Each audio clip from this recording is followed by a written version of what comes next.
All right, to continue. Some people will go to no end with details, and this apparently is in a light black fonts. We have the blue refutation font.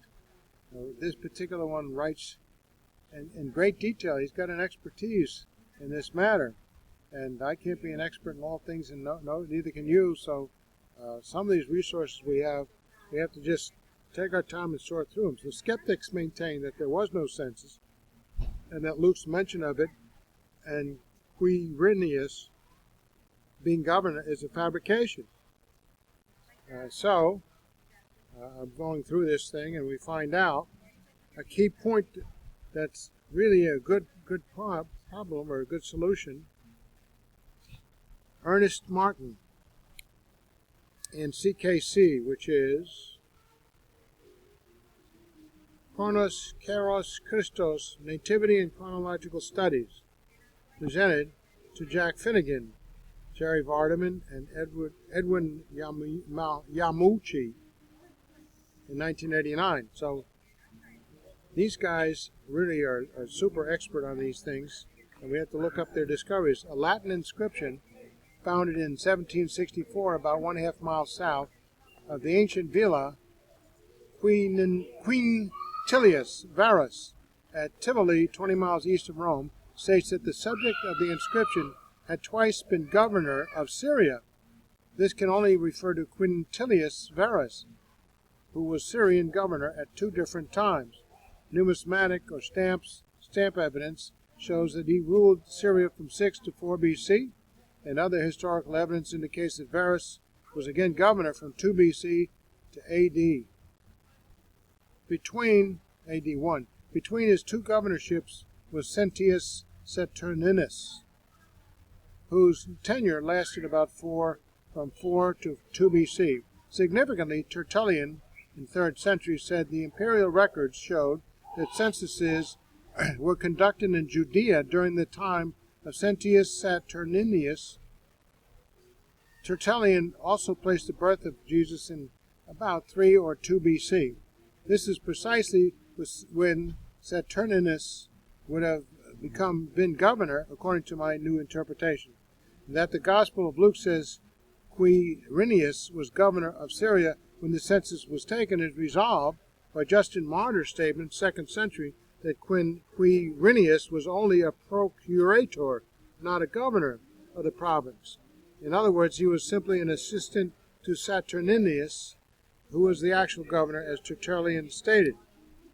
So here's an inscription in question, which is a fragment of a funeral stone discovered in Tivoli, near Rome, in 1764, and is now displayed at the Vatican Museum. We know only that it was set up after the death of Augustus in 14 AD, since it refers to him as divine.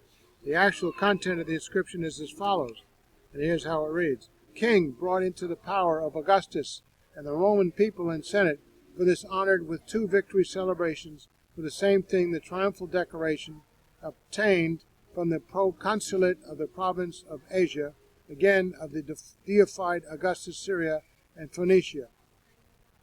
Now the second option is favored by William Ramsay when he wrote an article. The possibility that Quirinius may have been governor of Syria on an earlier occasion, chronology of the New Testament where he wrote it, has found confirmation in the eyes of a number of scholars, especially W.M. Ramsay, from the testimony of Lapis Tabertinus.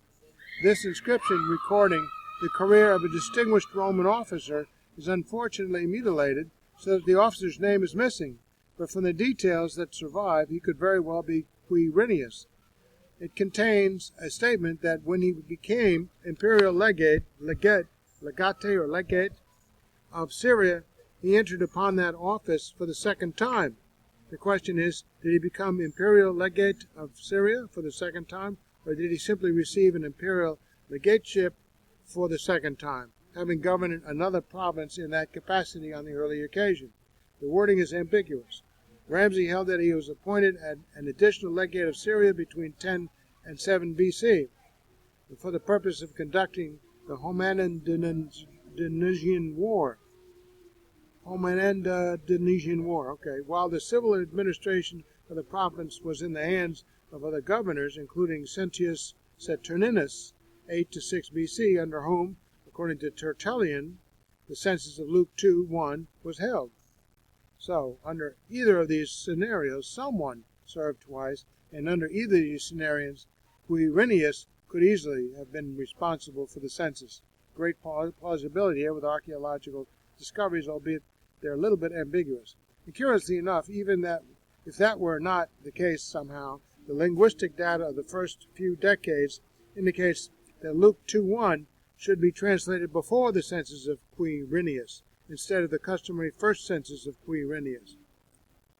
So this would solve the problem without even requiring 2 terms of office for Quirinius. And while we are talking about Greek here, the term Luke uses for Quirinius, governorship, is the very general term hegemon, which in extra-biblical Greek was applied to prefects, provincial governors, and even Caesar himself.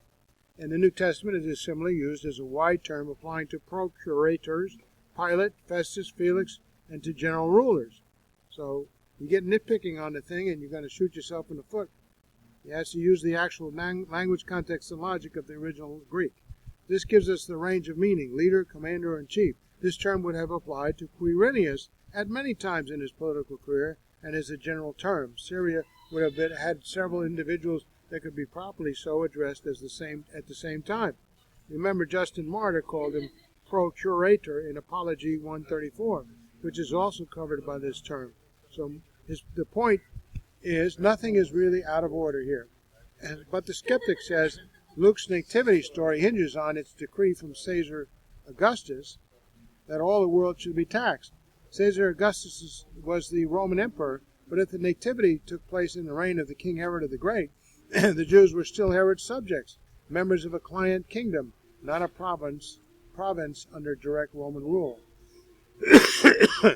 Well, our favorite debunker answers the debunker. You are somewhat mistaken here. It is true that Judea did not technically become a Roman province until 6 AD, but the facts prior to that indicate much tighter authority that controlled than your statement might lead one to believe. Rome did a military conquest before Herod the Great was even born.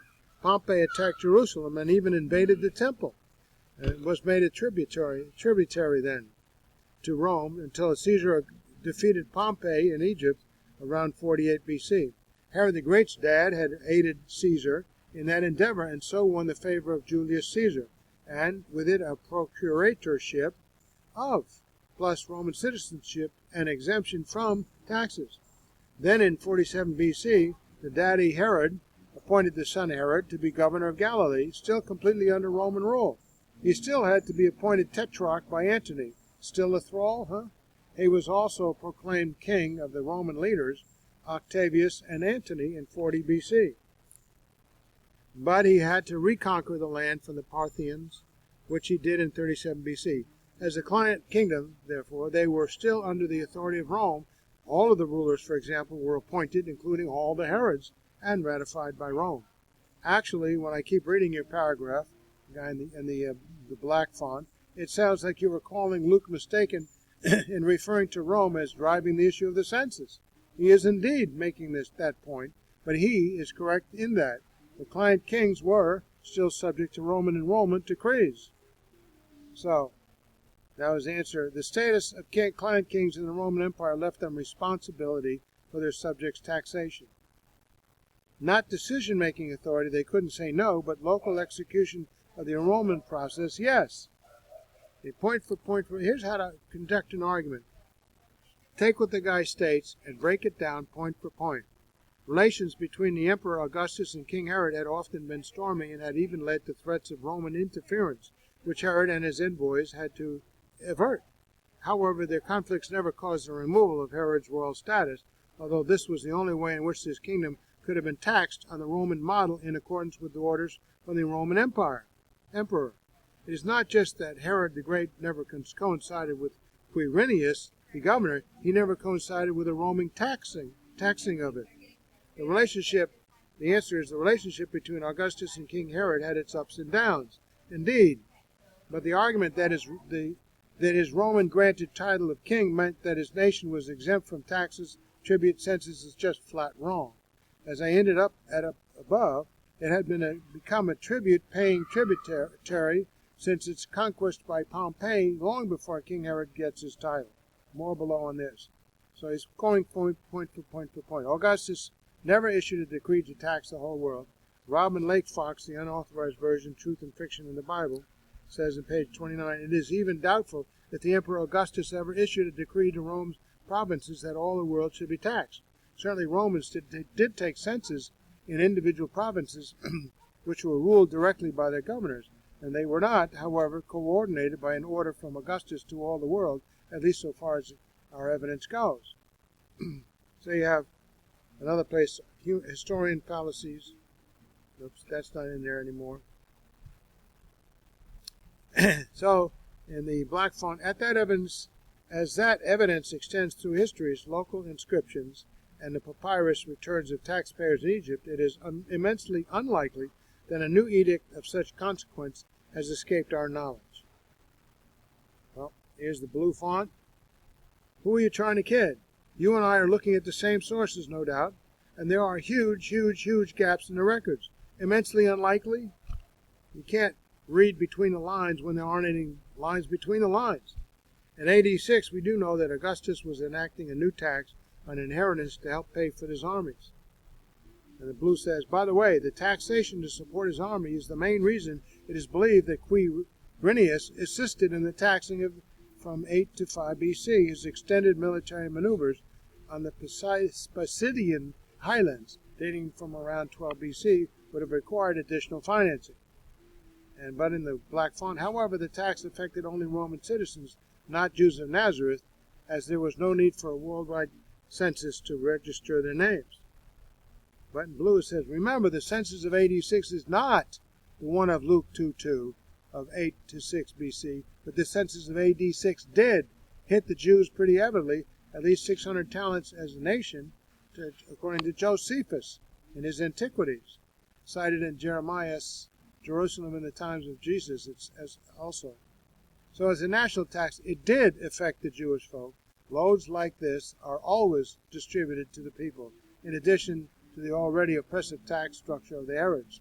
And Luke does not place the worldwide census at the time of the AD 6 tax, but rather puts it sometime before the Syrian-based one in 7 to 5 BC. But more accurately, Luke was probably not referring to a taxation census at all, simply a registration. Registrations were normally associated with taxation above discussion, military service, Jews were exempt, and 3, special government ballots. We have conclusive evidence that an empire-wide, in decree, not necessarily execution, of course, registration occurred in the time frame described by Luke. So one of these plausibility could be plausibly the case. This Luke Martin in the CKC summarizes the literary, archaeological, and iconographic evidence for this. A sixth reason for placing the nativity of Jesus at 3 to 2 BC is the coincidence of this date with the New Testament account that Jesus was born at the time when a Roman census was being conducted. There went out a decree from Caesar Augustus that all the Roman world should be registered. 2:1 of Luke. Historians have not been able to find any empire-wide census or registration in the years 7 to 5 BC, but there is a reference to such a registration of all the Roman people not long before 5 February 2 BC, written by Caesar Augustus himself. Quote, while I was administering my 13th consulship, 2 BC, the Senate and the equestrian order and the entire Roman people gave me the title Father of my country. This award was given to Augustus on 5 February 2 BC, therefore the registration of citizen approval must have taken place in 3 BC. Orosius in the 5th century also said that Roman records of his time revealed that a census was indeed held when Augustus was made the first of men, an apt description of his award, Father of the country, at a time when all the great nations gave an oath of obedience to Augustus in 622-72. Orosius dated the census to 3 BC, and besides that, Josephus substantiates that an oath of obedience to Augustus was required in Judea not long before the death of Herod. That's in Antiquities. This agrees nicely in a chronological sense with what Luke records, but more than that, an inscription found in Paphlagonia, Eastern Turkey.